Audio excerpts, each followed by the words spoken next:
ఉదయం నిద్రలేచి చూసేసరికి ఇంటి యజమాని మెసేజ్ ఫోన్ డిస్ప్లేపై కనిపిస్తోంది. ఏముందని ఓపెన్ చేస్తే ఈ నెల నుంచి అద్దె పెరుగుతుంది అని మెసేజ్ కనిపించింది. ఇప్పటికే రెంట్ భారం పెరిగిందని ఫీల్ అవుతుంటే మళ్ళీ అద్దె పెరుగుతుందని మెసేజ్ రావడం చాలా బాధ పెట్టింది. ఒకసారి వాళ్ళకి కాల్ చేసి రెంట్ తగ్గించమని అడుగుదామంటే రూల్స్, మార్కెట్ రేట్స్ చూపెడతారు. అప్పుడు మనం దిక్కుతోచని పరిస్థితిలో చిక్కుకుంటాం. చేతిలో జీతం పెరగకపోయినా అద్దె మాత్రం ప్రతి సంవత్సరం బాగా పెరుగుతుంటుంది. ఇది ఆపడానికి మనం ఏం చేయగలం? నిజంగా అద్దె పెరగడానికి కారణాలేంటి? సామాన్య మానవుడు దీనివల్ల ఎలా ఇబ్బంది పడుతున్నాడు? మనం ఏమైనా చేయగలమా? ఇండియాలో ముఖ్యంగా పట్టణాల్లో గడిచిన కొన్ని సంవత్సరాల నుంచి అద్దె ధరలు కంట్రోల్ తప్పుతున్నాయి. దీనికి ప్రధాన కారణం జనాభా పెరగడం, ఉద్యోగావకాశాలు ఒకే చోట ఎక్కువగా ఉండడం, హైదరాబాద్, బెంగళూరు, ముంబై లాంటి మెట్రో సిటీస్లో ఉద్యోగుల తాకిడి పెరగడం వల్ల డిమాండ్ బాగా పెరిగింది. ఇళ్లకు డిమాండ్ అయితే పెరిగింది కానీ సరఫరా అంతగా పెరగలేదు.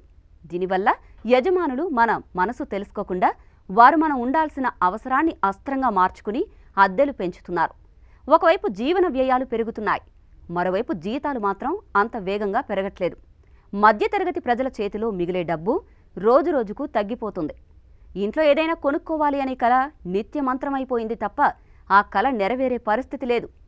ఇల్లు కొనుక్కోవాలనే ఆశ అటుంచితే ఇప్పుడు ప్రస్తుత అద్దెలు కట్టడానికి భయపడే పరిస్థితి ఏర్పడింది. అసలు అద్దె పెంపుకు నియంత్రణలు ఉన్నాయా? ఇది ప్రస్తుతం ప్రతి సామాన్యుడి మదిలో మెదిలే ప్రశ్న.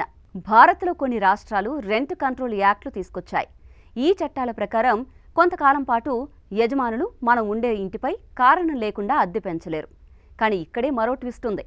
కొత్తగా నిర్మించిన అపార్ట్మెంట్లు, కొత్తగా లీజు కుదుర్చుకున్న ఇళ్లకు ఈ రూల్స్ వర్తించవు. మరోసారి డిమాండ్ ఎక్కువగా ఉన్న ప్రదేశాల్లో చాలామంది అద్దె పెరిగినా ఓకే అంటున్నారు. ఎందుకంటే ఆలోచించడానికి మరో ఆప్షన్ వారికి ఉండడం లేదు. అయితే దీనికి ప్రభుత్వమే దారి చూపాలి. ప్రభుత్వం మున్సిపాలిటీ స్థాయిలో అద్దె ధరలపై ఒక గైడ్లైన్ తీసుకురావాలి. లండన్, న్యూయార్క్ లాంటి నగరాల్లో రెంట్ క్యాప్ విధించడం వల్ల అద్దె పెంపుని ఒక పరిమితికి తీసుకొచ్చారు. అలాంటిదే మన దగ్గర కూడా అవసరం. అంతేకాదు, లీజు ఒప్పందాల్లో అద్దె పెంపు శాతాన్ని ముందే స్పష్టంగా చెప్పాలి. ఇలా చేయడం వల్ల యజమానుల ఆంక్షల నుంచి కొంత రక్షణ ఉంటుంది. ఇంకా మనం చేసే విషయం మరొకటి ఉంది. ఒకే ప్రాంతంలో ఉన్న వారంతా కలిసి అద్దె పెంపుపై వ్యతిరేకంగా చర్యలు తీసుకోవచ్చు. చివరిగా ఒక విషయం గుర్తుపెట్టుకోవాలి.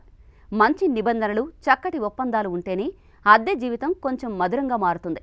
లేకపోతే వేతనం పెరగని పోటీలో అద్దె మాత్రమే పరిగెత్తుతుంది.